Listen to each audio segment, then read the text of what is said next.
Welcome to Lab 5. Choose your own adventure. The topic that I have chosen is the falling slinky. The purpose of this experiment is to observe and analyze the motion of a stretched slinky, initially at rest, falling from a certain height. The physics principles and formulas used in this experiment are as follows. Newton's second law, or the momentum principle, which states that the net force is equal to the rate of change of momentum. The value of net force is equal to the sum of force by gravity, the drag force, and the force due to the slinky. The gravitational force is equal to minus m into g, where m is the mass and g is the acceleration due to gravity. The force due to drag is minus b into velocity square, where b is the drag coefficient. The force due to the slinky is equal to the tension force, which is opposite to the force due to gravity, and the velocity update formula that we will be using is displayed on the screen. This is the tracker application that we have used to analyze the motion of the slinky in the video. Here we can see that the origin of the coordinate system is taken as the center part of the bottom of the slinky. The calibration stick is set to 1.78 meters, which is the approximate height of the man. We can see that with time, only the top part of the slinky is moving and the bottom part of the slinky remains stationary. The reason for this will be explained later in the lab. We will be using this data on our right from our tracker application as the observed model of the data. These are the values that we have used in our experiment. The mass of the slinky is 0.248 grams, the initial position and velocity are depicted on the screen, and the time taken for the slinky to reach the ground is 1.764 seconds. This is the GlowScript program that we will be using for the predicted motion for our experiment.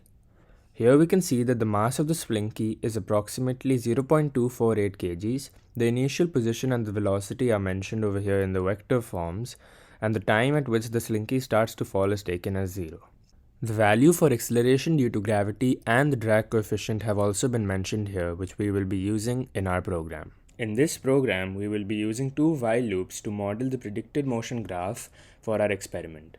In the first while loop, the time taken is 1.121 seconds, which is the total time till which the bottom part of the slinky remains stationary. In the second while loop, the time taken is 1.764 seconds, which is the total time it takes for the slinky to reach the ground.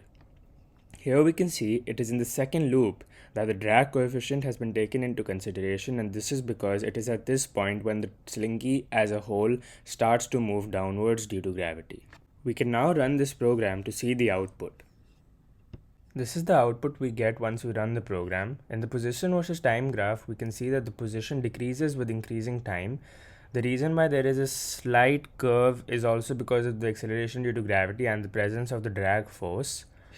In the velocity versus time graph, we can see that there is an initial decrease which shows that there was a constant acceleration. However, due to the slight drag force, the velocity starts to change towards the end, and finally, once it comes to rest, the velocity becomes constant and becomes 0.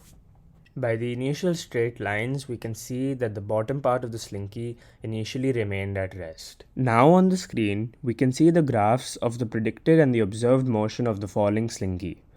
The position of the y-coordinate in meters versus the time in seconds graphs have been depicted. The predicted motion graph has been obtained from the GlowScript program, and the observed motion graph has been obtained from the tracker application. We can see that the two graphs are very similar to each other, and the observed motion graph is slightly deviated, which could be due to a few assumptions and sources of error, as explained in this slide. These are a few assumptions and sources of errors. We modeled the slinky as only one mass, whereas we could have used both the top and the bottom of the slinky as two masses. Some inaccurate measurements of the point masses on tracker, which are human errors, could be a reason why the graph is slightly deviating. And finally, we did not know the exact length of the slinky, which is why the length of the calibration stick had to be assumed using the height of the man. As we can see in the demonstrated YouTube video that the bottom part of the slinky remains stationary, we can do our own experiment as well to see the same. We can use the tracker application and the slow motion form of the video, which we have done in this experiment, to clearly see that the bottom part of the slinky remains stationary. One important question that we must address through this experiment is that why does the bottom end of the slinky not move? The reason why the bottom end of the slinky remains stationary is because the forces at this point have been balanced and the net force here is 0 for a time being. The tension force of the spring pulling it up and the gravitational pull from the bottom get cancelled. The moment at which the slinky is fully compressed, the tension force pulling it up becomes zero, and the entire slinky falls with the acceleration due to gravity only being slightly opposed by the drag force. The only reason why I have mentioned that it is slightly opposed by drag force is because currently the distance is small, which means that the velocity of the falling slinky will also be small.